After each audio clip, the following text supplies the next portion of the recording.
49, Los Angeles, California. Si Sarge John O'Mara, isang matapang na pulis, isang veterano ng digmaan. Ngunit hindi pa niya alam ang tunay na halimaw na naghahari sa lungsod na ito. Isang gabi, nakita niya ang isang lalaking may masamang balak sa isang bagong dating na babae. Sinundan niya ito papunta sa isang malaking gusali. "Huwag kang papasok dyan! Teritoryo yan ni Mickey Cohen," babala ng kanyang kasama. Ngunit hindi natinag si John. "Kumain ka na lang muna ng ice cream," sagot niya bago pumasok sa loob. Hinahanap niya ang babae, ngunit napansin siya ng mga tauhan ni Cohen. Agad sumiklab ang matinding sagupaan. Nagsimula ang palitan ng putok, ngunit naagaw ang kanyang baril at natapon ito sa elevator. Samantala, ikinulong na ang walang kamuwang-muwang na babae sa isang kwarto. Sinimulan na siyang pagsamantalahan. Pumasok si John sa silid, nagkunwaring may hawak na baril. Pinagtawanan siya ng mga kriminal. Sa isang brutal na sagupaan, isa-isa niyang pinatumba ang lahat ng kalaban. Sa huli, nailigtas niya ang babae. Welcome to Los Angeles, man.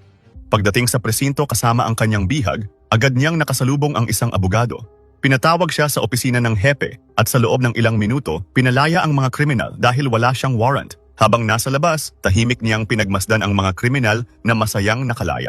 Napangiwi siya sa inis. Lumapit ang kanyang matagal ng kaibigan at dating kasamahan sa digmaan, si Jerry Wooters. "Huwag mong pag-aksayahan ng oras ang mga hayop na yan," babala ni Jerry. "Hindi ka ba nababahala sa ganitong sitwasyon?" Sagot ni John, hindi maitago ang galit. Napangisi si Jerry, saka tumalikod.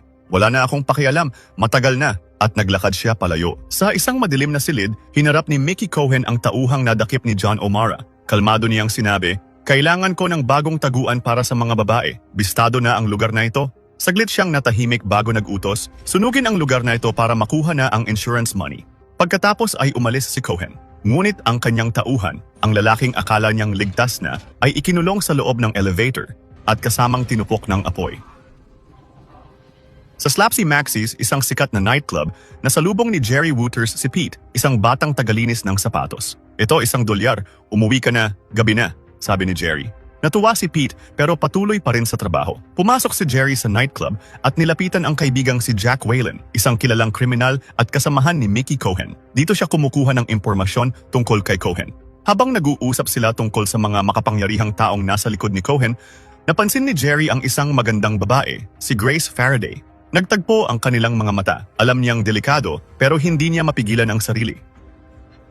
Don't even think about it, Jerry. Nilapitan niya si Grace at sa gabing iyon, nagsimula ang isang matinding ugnayan sa pagitan nilang dalawa.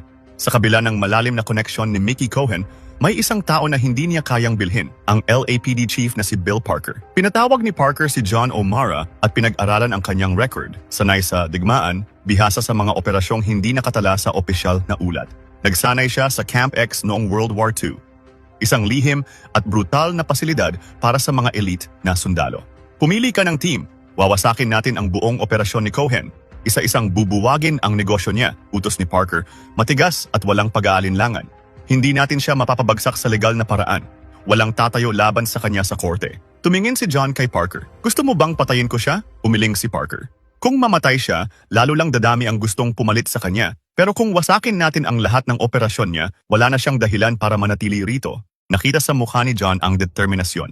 "Yes, sir," sagot niya. Napansin ni Connie, ang buntis na asawa ni John O'Mara, ang pagiging abala nito sa paghahanap ng mga tao para sa kanyang grupo. "Para saan yan?" tanong niya. Hindi nag-aksaya ng salita si John. "Hahabulin ko si Mickey Cohen. Kailangan ko ng mapagkakatiwala ang grupo." Natahimik si Connie at tumungo sa kusina. At doon, nilabas ang galit.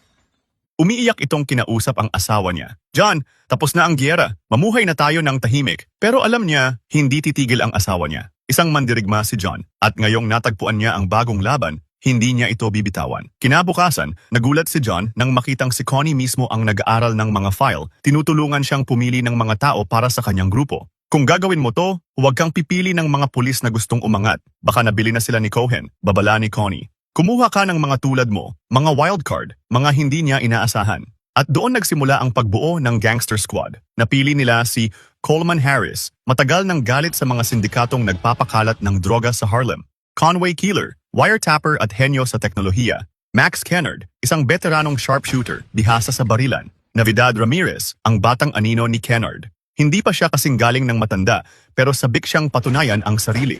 Pero hindi siya pinili ni John, sumama siya ng kusa. Ngayon kumpleto na ang Gangster Squad. Lahat sila may dahilan para lumaban. Lahat sila may gustong tapusin. Mula sa dilim, wawasakin nila ang imperyo ni Mickey Cohen.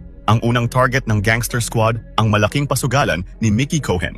Ngayong gabi, hindi na sila mga pulis. Walang badge, walang proteksyon. Ang misyon, guluhin at sirain ang kasino. Tinakpan nila ang kanilang mukha. Sinira ang pinto. Mabilis nilang tinakot ang mga nasa loob. Pero may isang bagay silang hindi inaasahan.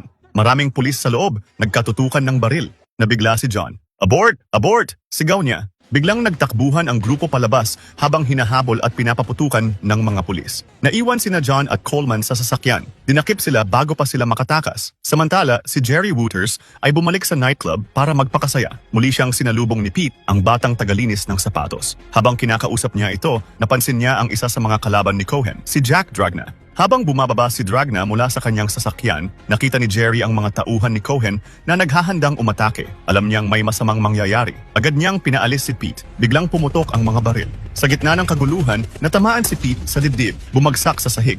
Nagmamadaling lumapit si Jerry, niyakap ang bata, ngunit wala na siyang nagawa. Patay na si Pete. Gumuho ang mundo ni Jerry. Galit siyang bumunot ng baril at pinaputukan ang mga tauhan ni Cohen. Pinulot niya ang isang shotgun at itinutok sa isang natitirang gangster. "Hindi mo ako kayang barilin, pulis ka," sabi ng gangster. Sumagot si Jerry, "Hindi na ngayon." Hindi na matiis ni Jerry ang mga pag-aabuso ni Cohen. Habang kasama ni Cohen si Grace na sumasayaw, pumasok si Jerry sa club, baka sa mukha ang galit. Handa na siyang barilin si Cohen. Pero pinigilan siya ni Waylon at pinakalma ito. Binalita ni Waylon na may mga sumalakay sa kasino ni Cohen at may nadakip na 2 tao. Akala nila mga tauhan ito ni Dragna, pero alam agad ni Jerry na grupo ito ni John O'Mara. Sa kulungan, nagtangkang iligtas ng grupo sina John at Coleman, pero sablay na naman ang plano nito. Mabuti na lang at dumating si Jerry na nagpanggap na tauhan ni Cohen at tinulungan ang dalawa na makatakas. Simula nun, tiniyak nilang planado at maayos ang bawat galaw nila. Pinasok nila ang mansyon ni Cohen para maglagay ng wiretap. Habang naghahanda sina Jerry at Keeler na tumakas, dumating sina Cohen at Grace. Nagulat si Grace nang makita si Jerry, ngunit hindi siya sumigaw. Sa halip, iniwanan pa ito ni Jerry ng matamis na halik. Nagtagumpay ang gangster squad sa kanilang plano. Natutunton na nila ang bawat galaw ni Mickey Cohen. Sinimulan nilang wasakin ang kanyang mga operasyon. Sinabat ang mga heroin shipment, giniba ang negosyo sa prostitusyon, at sinunog ang mga pasugalan. Sa bawat hakbang nila, lalong lumalakas ang kanilang pangalan. Samantala, si Cohen, isang lalaking sanay sa kontrol, ay unti-unti nang nawalan ng pasyensya. Hindi pa rin niya matukoy ang mga taong kumakalaban sa kanya. Nadiskubre nila ang isang mas malaking plano, isang plano na magbibigay kay Cohen ng ganap na kapangyarihan sa buong West Coast, ang El Dorado Trust. Isang wire service na magkokonekta sa Chicago at Los Angeles, nagbibigay daan kay Cohen na kontrolin ang daloy ng pera, hindi lang sa lungsod kundi sa buong bansa. Kapag nagtagumpay si Cohen sa loob ng 1 linggo, wala nang makakapigil sa kanya. Ngunit may isang problema, wala silang ideya kung saan ang lokasyon nito. Sinubukan ni John na kausapin si Jerry para makuha ang impormasyon kay Grace, ngunit tumanggi si Jerry. Napamahal na sa kanya si Grace at ayaw niyang ilagay ito sa panganib. Samantala, habang naglalaro si Keeler kasama ang kanyang anak, natuklasan niya ang paraan para mahanap ang El Dorado Trust. Naglagay siya ng device sa cable wire na ginamit ni Cohen para masubaybayan kung saan nagmumula ang signal. Laking gulat ng grupo nang malaman na ang El Dorado Trust ay nasa loob mismo ng nightclub na madalas puntahan ni Jerry. Agad kumilos ang grupo at naghanda para lusubin ang lugar. Nagpanggap silang mga musikero habang pinutol ni Keeler ang linya ng alarm system. Sinimulan nila ang paglusob,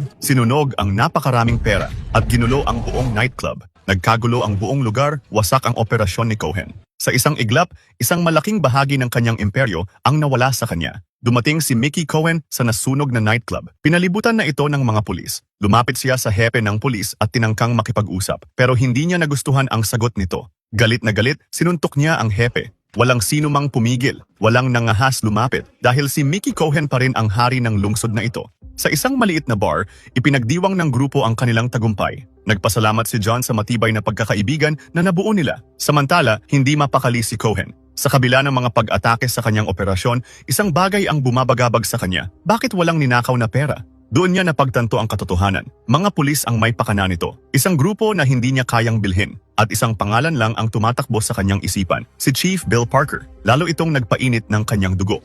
Ngunit may isa pa siyang kinatatakutan. May taksil sa loob mismo ng kanyang pamamahay. Sa gilid ng isang silid, narinig ni Grace ang lahat. Natakot siyang malaman ni Cohen ang relasyon nila ni Jerry. Alam niyang kailangan na niyang lumayo.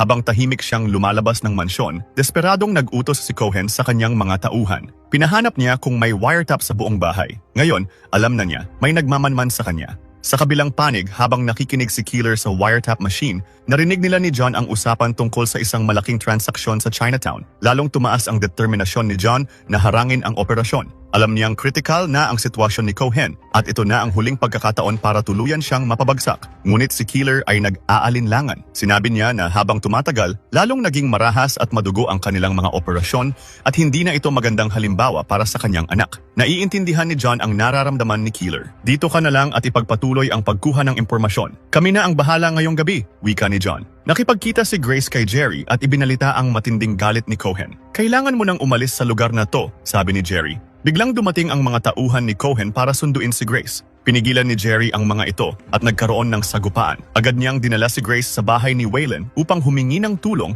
para makaalis siya sa mas ligtas na lugar. Sa Chinatown, naghahanda si John O'Mara at ang kanyang grupo. Sinusundan nila ang isa sa mga tauhan ni Mickey Cohen. Umaasang madadala sila nito sa malaking transaksyon.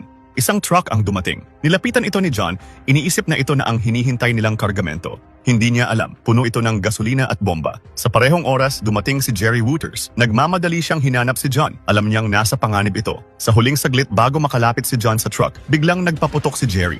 Nagulat ang lahat. At sa parehong segundo, sinindihan ang kalaban ng truck. Isang napakalakas na pagsabog ang yumanig sa buong kalye. Muntik nang madamay si John. Doon nila napagtanto, isa itong patibong. Biglang sumiklab ang matinding barilan. Walang pakundangang lumipad ang mga bala. Maraming sibilyan ang nadamay. Nagkaputukan sa gitna ng Chinatown. Umurong ang mga tauhan ni Cohen pero hindi dahil sa takot. Ngayon, alam na nila kung sino ang kalaban nila. Samantala, si Keeler ay patuloy pa ring nakikinig sa wiretap machine. Habang nakikinig siya, hindi niya alam. Natunton na siya ng kaaway. Mula sa dilim, isang lalaki ang sumulpot sa likuran niya. Isang malakas na bisig ang sumakal sa kanya. Nagpumigla si Keeler. Sinubukan niyang lumaban pero wala siyang nagawa.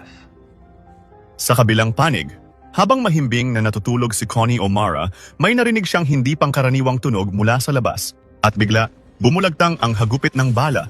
Pinaputukan ng mga tauhan ni Cohen ang buong bahay. Handa na si Waylon na ilayo si Grace sa panganib. Palabas na sila nang biglang marinig ni Waylon ang mga yabag sa pasilyo. May paparating. Agad niyang pinatago si Grace at humakbang palapit sa pinto. Nagkaharap sila ni Cohen. Nasaan siya? Tanong ni Cohen. Malamig ang boses. Tumangging sumagot si Waylon. 2 tauhan ni Cohen ang sumugod sa kanya at nagkaroon ng matinding sagupaan. Mula sa kanyang pinagtataguan, pinanood ni Grace ang lahat. Hinamon ni Waylon si Cohen ng suntukan. Tapos na ang pagiging boksinggero ko, sabi ni Cohen. Sabay pinaputukan si Waylon. Bumagsak ito at binaril pa ulit ni Cohen ng ilang beses. Natagpuan ni na John at Jerry ang bangkay ni Keeler. Walang pag-aalinlangan, sumugod si John sa mansyon ni Mickey Cohen. Ngunit huli na ang lahat. Wala nang laman ang buong lugar. Parang naglaho si Cohen sa hangin. Umuwi si John. Ngunit pagdating niya sa kanyang bahay, sinalubong siya ng wasak na tahanan. Tumakbo siya papasok at nakita ang mga patak ng dugo sa sahig na patungo sa banyo. Doon, nakita niya ang kanyang asawa, umiiyak sa loob ng bathtub, hawak ang kanilang anak. Kinabukasan, binatikos ng press si Chief Bill Parker. At ngayon, pinapaalis na siya sa pwesto. Dahil dito, matatanggal na rin sa tungkulin si John. Wala nang magawa si Parker kundi aminin ang pagkatalo. Kinagabihan, habang nag-iisa si John sa bahay, dumating si Jerry. Tahimik niyang sinamahan ang kaibigan. Isa ka pa ring bayani, sabi ni Jerry.